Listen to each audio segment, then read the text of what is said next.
সম্মানিত উপস্থিতিকরাম, এ পর্যায়ে আমাদের সামনে গুরুত্বপূর্ণ আলোচনা পেশ করবেন আজকের মাহফিলের আমন্ত্রিত মেহমান, আমাদের সকলের সুপরিচিত ৮ নম্বর দেওয়া মডেল ইউনিয়নের ভবিষ্যৎ চেয়ারম্যান পদপ্রার্থী, বাংলাদেশ ইসলামী আন্দোলন বাংলাদেশ জামাত ইসলামের যিনি আমাদের ৮ নম্বর দেওয়া মডেল ইউনিয়নের জন্য একটি নিয়ামত, আজকের মাহফিলের আমন্ত্রিত মেহমান আমাদের সামনে এখন গুরুত্বপূর্ণ আলোচনা পেশ করবেন অধ্যাপক আরিফুর রহমান কল্লোল। অধ্যাপক আরিফুর রহমান কল্লোল ভাই, তিনাকে তার গুরুত্বপূর্ণ নসিহত পেশ করার জন্য সবিনয় অনুরোধ করছি। আসসালামু আলাইকুম ওয়া রাহমাতুল্লাহি ওয়া বারাকাতুহু। একে তো অল্প লোক, আরো যেভাবে মরার মতো সালামের জবাব দিলেন, তাতে আমরাও এখানে বেশিক্ষণ টিকবান না। যে অবস্থা দেখেই মন খারাপ হয়ে গেছে। এর আগে 1500-2000 মুজাহিদের সামনে বক্তব্য রেখে আসলাম। এখানে এসে আমি গুনে দেখলাম 40 জন লোক হবে, স্টেজের লোক বাজে। আমার ভাইরা, এইভাবে মরা মানুষের সামনে বক্তব্য দেওয়া যাবে না, এটা আমার অভ্যাস নয়। এই জন্য যা আমরা করব, যতক্ষণ থাকব ততক্ষণ আমরা অ্যাক্টিভ থাকব, সক্রিয় থাকব কোরআনের মাহফিলে। রাজি আছি তো? আসসালামু আলাইকুম ওয়া রাহমাতুল্লাহি ওয়া বারাকাতুহু।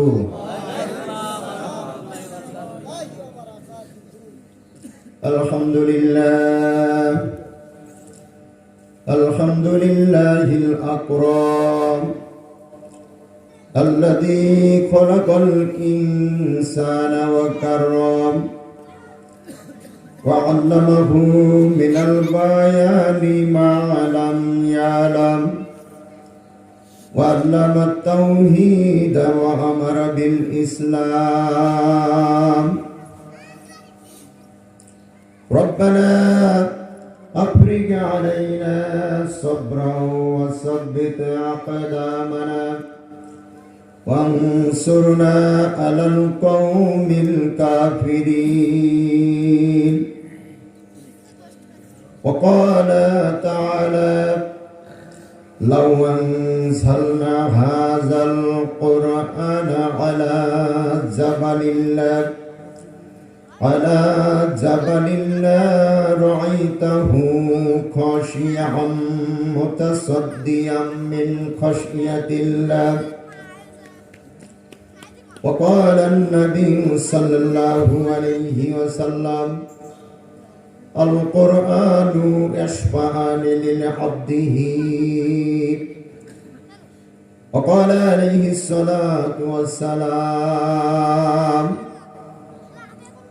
القرآن حجة لك أو عليك وقال عليه الصلاة والسلام The authority of Usman, may Allah be pleased with him, who is the best, who learned the Holy Quran and teach it to others. Sadaqallahul Mawlanal Azim. কারামিয়া Nurani model মাদ্রাসা কর্তৃক আয়োজিত আজকের এই পুরস্কার বিতরণী অনুষ্ঠান ওয়াজ মাহফিলের সম্মানিত স্বনামধন্য সভাপতি, অত্র এলাকার কৃতি সন্তান, সমাজসেবক হাজী ডাক্তার মোহাম্মদ নুরুল আমিন সাহেব, আজকের এই ওয়াজ মাহফিলের প্রধান অতিথি হিসেবে বক্তব্য পেশ করবেন আলহাজ হযরত মাওলানা আরিফুল্লাহ আলমগীর সাহেব, প্রধান জিম্মাদার নুরানি তালিমুল কোরআন বোর্ড, চট্টগ্রাম যশোর জেলা শাখা। বিশেষ অতিথি হিসেবে বক্তব্য রেখেছেন চান্দুকিয়া গ্রামের কৃতি সন্তান মুফতি হামেদ আব্দুল কাদের যশোরী অত্যন্ত গুরুত্বপূর্ণ বক্তব্য রাখছিলেন। তিনি পরিচালক জমিয়াতুল আহমদ উম্মাহাতুল মুমিনিন কওমি মহিলা মাদ্রাসা, প্রধান মুরব্বী নুরানি মডেল মাদ্রাসা, মহিলা মডেল মাদ্রাসা। আমার সামনে উপবিষ্ট আমার একান্ত প্রিয় দিনদার, পরহেজগার, মুত্তাকি, মুহসিন, কোরআন প্রেমিক, ইসলাম প্রেমিক আমার ভাইরা, কচিকাঁচা মাসুম বাচ্চারা এখানে রয়েছেন, অত্র মাদ্রাসার শিক্ষার্থী বৃন্দ, শিক্ষক শিক্ষিকা বৃন্দ, পর্দার আড়ালের মা এবং বোনেরা, স্টেজে বসা আছেন অন্যান্য ওলামায়ে কেরাম এবং গণ্যমান্য ব্যক্তিবর্গ, সকলের প্রতি আমি আবারও সালাম পেশ করছি। আসসালামু আলাইকুম রহমতুল্লাহি ওয়া বারাকাতুহু। মহান আল্লাহর দরবারে শুকরিয়া আদায় করছি যে রব্বুল আলামিন আজকের এই ছোট্ট একটি কোরআনের মাহফিলে আমাদেরকে আসার তৌফিক দিলেন। সম্মানিত ভাইরা, সেই সাথে দুঃখ প্রকাশ করছি যে কোরআনের মাহফিলে আজকে লোক নেই। এটা যদি গানের মাহফিল হতো তো দেখতেন এখানে লোক ঠেলে ফেলানো যেত না, এত লোকের সমাগম হতো যে এই এলাকা লোকে লোকারণ্য হয়ে যেত। কিন্তু জাতির কপাল পোড়া, দুর্ভাগ্য আমাদের যে কোরআনের মাহফিলে আমাদের লোক হয় না। এরা কোরআনের মর্যাদা, কোরআনের গুরুত্ব, কোরআনের মহত্ব জানে না, বোঝে না। এই জন্য কোরআন তাদের ভালো লাগে না, কোরআনের মাহফিল ভালো লাগে না, আর এই কারণেই তারা এখানে আসে না। আমরা মহান রবের কাছে দোয়া কামনা করছি, আল্লাহ রাব্বুল আলামিন এই মানুষগুলোকে যেন হেদায়েত দান করেন। সকলে বলে আমিন। শুকরিয়া আদায় করতে হবে তবু মহান রবের, যিনি আমাদেরকে বাঁচিয়ে রেখেছেন, যার হাতেই আমাদের জীবন এবং মৃত্যু, যিনি আমাদের ভালো মন্দের মালিক, আমাদের ভাগ্যের নির্মাতা, আমাদের রিজিক দাতা, যিনি ওই বিশাল আসমান এবং জমিনের মালিক, যিনি জান্নাত এবং জাহান্নামের মালিক, যিনি বিচার দিনের মালিক, সেই মহান রবের দরবারে আমরা কালিমাতুশ শুকরিয়া আদায় করছি। সকলে জোরে সোরে বলি আলহামদুলিল্লাহ। আমরা আমাদের প্রিয় নবী, বিশ্বনবী, আখিরি জামানার পয়গম্বর, সর্বকালের সর্বশ্রেষ্ঠ মহামানব, মানবতার শ্রেষ্ঠ বন্ধু, সাইয়্যিদুল আম্বিয়া, সাইয়্যিদুল মুরসালিন, মানবতার শ্রেষ্ঠ শিক্ষক, যার আনিত আদর্শ কিয়ামত পর্যন্ত পৃথিবীর সকল মানুষদেরকে সঠিক পথের সন্ধান দেবে, যার আদর্শ বাস্তবায়নের মধ্য দিয়েই গোটা বিশ্বের মানুষ ইহকালীন এবং পরকালীন শান্তি পাবে, নাজাত পাবে, কল্যাণ পাবে, মুক্তি পাবে। যে মহান নেতার আদর্শ বাস্তবায়ন করা ছাড়া, মেনে নেওয়া ছাড়া মানুষের ইহকালীন এবং পরকালীন কল্যাণ সম্ভব নয়, সেই মহান নেতার প্রতি একটু মহব্বতের সাথে দুরূদ প্রেরণ করছি। সকলে বলি সাল্লাল্লাহু আলাইহি ওয়াসাল্লাম। আমার ভাইরা, মহাগ্রন্থ আল কোরআন এসেছে মানবতার মুক্তির জন্য। কিসের জন্য? মানবতার মুক্তির জন্য, মানবতার কল্যাণের জন্য। কিন্তু কোরআন থেকে যে কল্যাণ পাওয়ার কথা, কোরআন থেকে আমরা যে মুক্তি পাওয়ার কথা আমাদের, সেই মুক্তি এবং কল্যাণ কি আমাদের হচ্ছে? সেই মুক্তি এবং কল্যাণ কিন্তু আমরা পাচ্ছি না। এর কারণ হচ্ছে আমরা কোরআন থেকে অনেক অনেক বেশি দূরে। যে কোরআন দিয়ে আমাদের মানবতার জীবন পরিচালনা করার কথা, যে কোরআন দিয়ে গোটা জীবন পরিচালনা করার কথা, সেই কোরআন থেকে কতিপয় আয়াত বেছে নিয়ে আমরা নিজেরা চয়েস করে নিয়ে, কিছু আয়াত চয়েস করে নিয়ে সেইগুলো আমরা লালন পালন করছি, আর অধিকাংশ আয়াতগুলো আমরা ফেলে রেখেছি, বাদ রেখে দিয়েছি। এতে কি নাজাত, কল্যাণ, মুক্তি হবে? হবে না। সম্মানিত ভাইয়েরা, পৃথিবীতে একখান নয়, দুইখান নয়, 104 খানা কিতাব নাজিল করেছেন মহান রব। এই 104 খানা কিতাবের ভিতরে 4 খানা হচ্ছে প্রসিদ্ধ।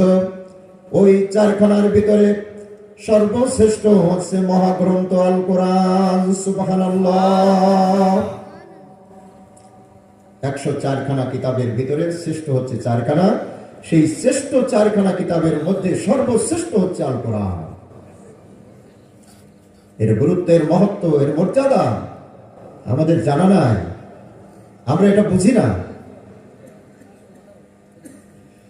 আল্লাহ রাব্বুল আলামিন বলছেন, লাউ আনজালনা হাযাল কোরআন, হে নবী, আমি যদি এই কোরআনকে কোনো পাহাড়ের উপরে নাজিল করতাম, তাহলে তুমি দেখতে পেতে পাহাড় ভয়ে ভেঙে চুরমার হয়ে যাচ্ছে। সুবহানাল্লাহ।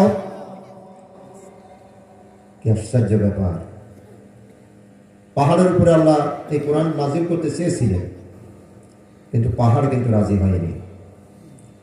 আল্লাহ বলছেন সূরা হাশরের মধ্যে, এই কোরআনকে যদি কখনো পাহাড়ের উপরে আমি নাজিল করতাম, তাহলে তোমরা দেখতে পেতে পাহাড় ভয়ে ভীত সন্ত্রস্ত হয়ে ভেঙে চুরমার হয়ে গেছে। সেই কোরআন বহন করছি আমরা। সেই কোরআন বহন করার জন্য এই মানুষকে আল্লাহ রাব্বুল আলামিন বাছাই করেছেন, আর আমরা সেই কোরআন বহন করছি। আল্লাহ রাসূল বলেছেন, আশরাফু উম্মতি হামালাহুল কোরআন, আমার উম্মতের মধ্যে সর্বশ্রেষ্ঠ তারাই যারা এই কোরআনের বাহক। আর আমরা দেখছি আমাদের সমাজে, আমাদের রাষ্ট্রে, আজকে গোটা বিশ্বে শ্রেষ্ঠ হচ্ছে তারাই যারা কোরআনের বিরোধিতা করে, কোরআনের মাহফিলের বিরোধিতা করে, কোরআন সহ্য করতে পারে না। তারাই দেখছে আজকে আমাদের রাষ্ট্রে শ্রেষ্ঠ হয়ে বসে আছে। অথচ আল্লাহ রাসূল বললেন, আমার উম্মতের মধ্যে শ্রেষ্ঠ তারাই যারা এই কোরআন বহন করে, কোরআনের বাহক যারা, তারাই হচ্ছে শ্রেষ্ঠ, অন্যরা কেউ শ্রেষ্ঠ নয়। ইন্নাল্লাযী লাইসা ফী জাওফিহি শাইয়্যুম মিনাল কুরআনি কাল বাইতুল খারিব। উপরন্ত আল্লাহ রাসূল বলেছেন, যার দেহের মধ্যে, যার ভিতরে কোরআন নেই, ও হচ্ছে একটা উজাড়, একটা শূন্য ঘর। সুতরাং এই শূন্য ঘর, যাদের ভিতরে কোরআন নেই, যাদের ভিতরে ইলম নেই, যাদের মধ্যে ইসলাম নেই, যাদের মধ্যে শরিয়া নেই, যাদের মধ্যে ইসলামের আইন কানুন বিধান নেই, তাদের নেতৃত্ব, তাদের কর্তৃত্ব, তাদের সম্মান করা, তাদের মর্যাদা দেওয়া, তাদেরকে এই সমাজ থেকে বহিষ্কার করতে হবে। তাদের কোনোভাবেই কোথাও কোনো জায়গায় সম্মান দেওয়া যাবে না।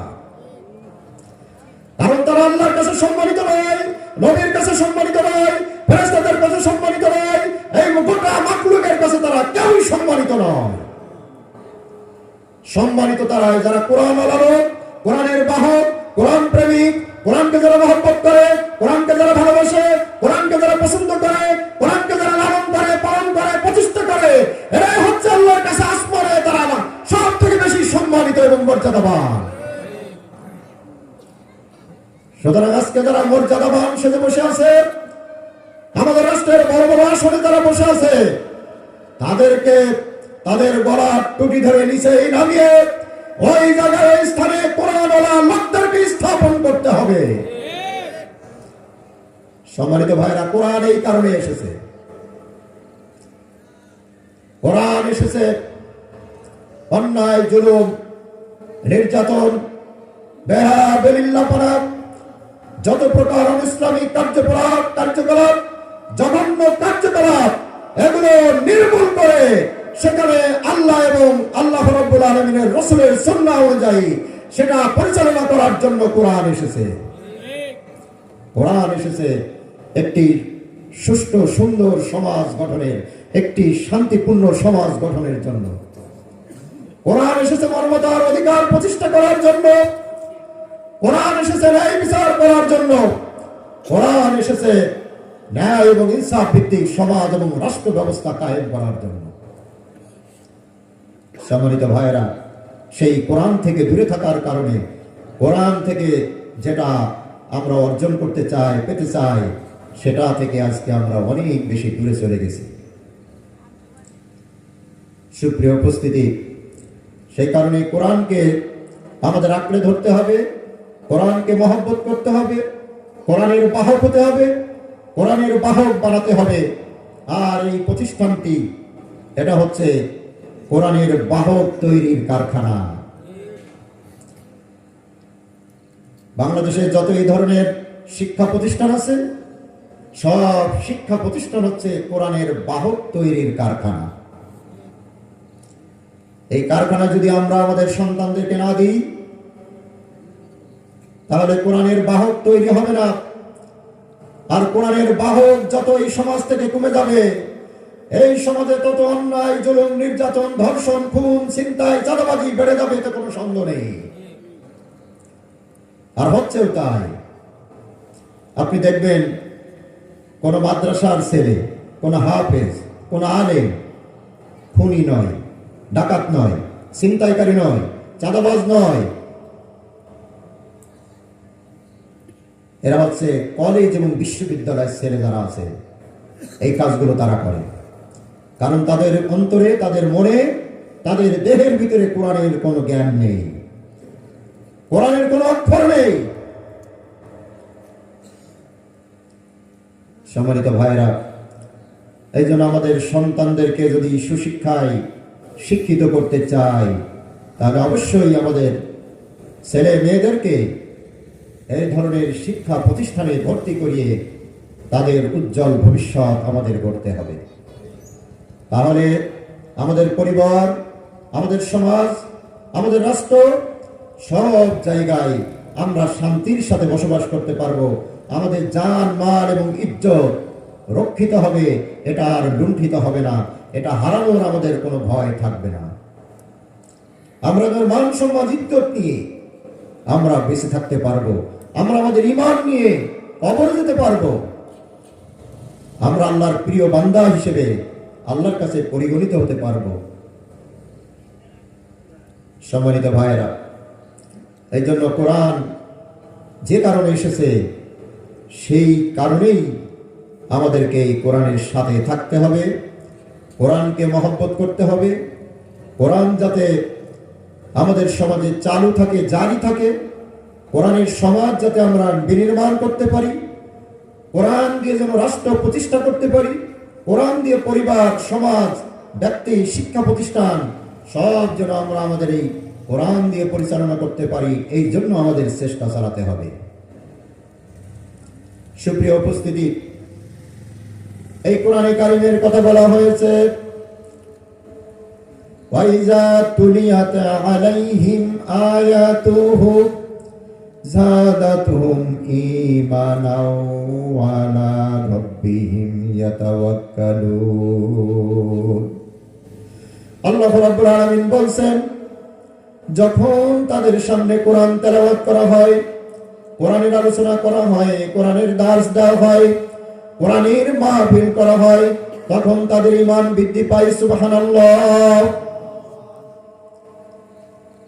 কোরআন যারা পড়বে তাদের ঈমান বেড়ে যাবে, কোরআন যারা শুনবে তাদের ঈমান বৃদ্ধি পাবে, কোরআনের সাথে যারা থাকবে তাদের ঈমান মজবুত হবে, শক্তিশালী হবে। আর ঈমান যত মজবুত হবে, যত বেশি শক্তিশালী হবে, তার আমল তত বেশি মজবুত এবং শক্তিশালী হবে, তার আমল তত আল্লাহর কাছে পছন্দনীয় আমলে পরিণত হবে, সে তত বেশি আল্লাহর কাছাকাছি চলে যেতে পারবে। সম্মানিত ভাইরা, এই কোরআনের এক অংশ মহান রবের হাতে। আল্লাহ রাব্বুল আলামিন এটাকে বলেছেন একটা রশি। সেই রশির এক অংশ আমাদের মহান প্রভু, আমাদের সৃষ্টিকর্তা, আসমান জমিনের মালিক আর আজমের মালিকের হাতে, আর এক অংশ হচ্ছে এটা যারা অধ্যয়ন করে, এটা যারা তেলাওয়াত করে তার হাতে। সুতরাং আল্লাহর সাথে যদি আমাদের সম্পর্ক বৃদ্ধি করতে হয়, তাহলে অবশ্যই আমাদের কোরআনের সাথে সম্পর্ক জড়ায় রাখতে হবে। আল্লাহর সাথে যদি সম্পর্ক রাখতে চান, কোরআনের সাথে সম্পর্ক বৃদ্ধি করতে হবে। আল্লাহর সাথে যদি সম্পর্ক বৃদ্ধি করতে চান, সরাসরি কোরআন অধ্যয়ন করতে হবে। এখন বাজারে অসংখ্য তাফসীর এসেছে। আপনি যত তাফসীর পড়বেন তত মজা পাবেন, তত আপনার পড়তে ইচ্ছে হবে, তত আপনার জ্ঞান অর্জন হবে। যত জ্ঞান আপনার অর্জন হবে, তত আপনার ঈমান বেড়ে যাবে, ততই আপনি আল্লাহ রাব্বুল আলামিনের কাছাকাছি চলে যেতে পারবেন। এটা একটি রহমতের কিতাব। এটা যেখানে আলোচনা করা হয়, যেখানে অধ্যয়ন করা হয়, সরাসরি আল্লাহর পক্ষ থেকে সেখানে রহমত নাজিল হতে থাকে। সম্মানিত ভাইরা, এই জন্য কোরআনের এই সমাজ বিনির্মাণের জন্য আমরা যদি চেষ্টা না করি, কোরআনের সমাজ বিনির্মাণ হবে না। আমরা যদি এই কোরআন মুখস্থ করে শত শত হাজার হাজার হাফেজ তৈরি করি, কোরআনের ছাত্র তৈরি করি, কিন্তু এই কোরআন দিয়ে যদি আমরা রাষ্ট্র না চালাই, এই কোরআন দিয়ে যদি আমরা শিক্ষা ব্যবস্থা না চালাই, এই কোরআন দিয়ে যদি আমরা আমাদের অর্থ ব্যবস্থা পরিচালনা না করি, এই কোরআন দিয়ে আমাদের বিচার ব্যবস্থা না করি, বিচার ব্যবস্থা পরিচালনা না করি, আমাদের আইন ব্যবস্থা যদি এই কোরআন দিয়ে যদি সংশোধন করা না হয়, তাহলে আমাদের এই সমাজের, এই রাষ্ট্রের মানুষের ইহকালীন এবং পরকালীন মুক্তি হবে না। এই কোরআন শুধু মুখস্থ করার জন্য না, কোরআন মুখস্থ করতে হবে, কোরআন নামাজে তেলাওয়াত করতে হবে, কোরআন এই সমাজে বাস্তবায়ন করতে হবে, কোরআন সব জায়গায় বাস্তবায়ন করতে হবে, কোরআন দিয়ে সবকিছু পরিচালনা করতে হবে। এই মাহফিল যেমন কোরআন দিয়ে পরিচালিত হচ্ছে, এই ধরনের কোন বিচার ব্যবস্থা যদি এই সমাজে হয়, এই সমাজে ওই বিচার কোরআন দিয়ে বিচার করতে হবে। আজকে আমাদের সমাজে কোরআন দিয়ে যদি বিচার করা হতো, কোরআনে যে বিচারের ব্যবস্থা আল্লাহ রাব্বুল আলামিন করেছেন, কোরআন দিয়ে যে বিচার করার কথা বলেছেন, যে আইন তিনি রচনা করেছেন, ওই আইন যদি আমাদের সমাজে বাস্তবায়ন থাকতো, ওই আইন যদি আমাদের সমাজে প্রতিষ্ঠিত থাকতো, আমাদের সমাজে সুদ, ঘুষ, ছিনতাই, রাহাজানি, ধর্ষণ এবং চাঁদাবাজি, লুটপাট কোনো কিছুই থাকতো না। কোরআনের বিচার যদি থাকতো, কোনো কিছুই থাকতো না। কিন্তু এক শ্রেণীর লোক আছে যারা কোরআন মুখস্থ করে করুক, এটাতে কোনো বাধা দেয় না। কোরআন দিয়ে নামাজ পড়ে পড়ুক, তাতেও কোনো বাধা নেই। কোরআন দিয়ে জিকির করে করুক, এতেও কোনো বাধা নাই। কোরআন দিয়ে মাহফিল করে করুক, তাও খুব বেশি বাধা নাই। কিন্তু কোরআন দিয়ে বিচার কার্য পরিচালিত হোক, এটা কখনো হতে দেবে না। কারণ কোরআন দিয়ে যদি বিচার করা হয়, তাহলে চোরের বিচার যদি কোরআন দিয়ে করা হয়, বাংলাদেশের অধিকাংশ নেতার হাত আগে কাটা পড়বে। এই কারণে তারা চায় এই কোরআনের আইন যেন বাংলাদেশের এই জমিনে প্রতিষ্ঠিত না হয়। সম্মানিত ভাইরা, তারা চায় কোরআন দিয়ে যেন বিচার না হয়। নারায়ে তাকবীর, নারায়ে তাকবীর। প্রধান অতিথির আগমন, শুভেচ্ছা, স্বাগতম। প্রধান অতিথির আগমন, শুভেচ্ছা, স্বাগতম। সুপ্রিয় উপস্থিতি, এই জন্য কোরআন যেমন পড়তে হবে, এটা বুঝতে হবে, এটা মানতে হবে, এটা প্রচার করতে হবে, এটা প্রতিষ্ঠা করতে হবে। কোরআন দিয়ে বিচার কেন হতে দেয় না? কোরআনের আইন কেন চালু নেই? কোরআনের আইন কেন প্রতিষ্ঠিত নেই?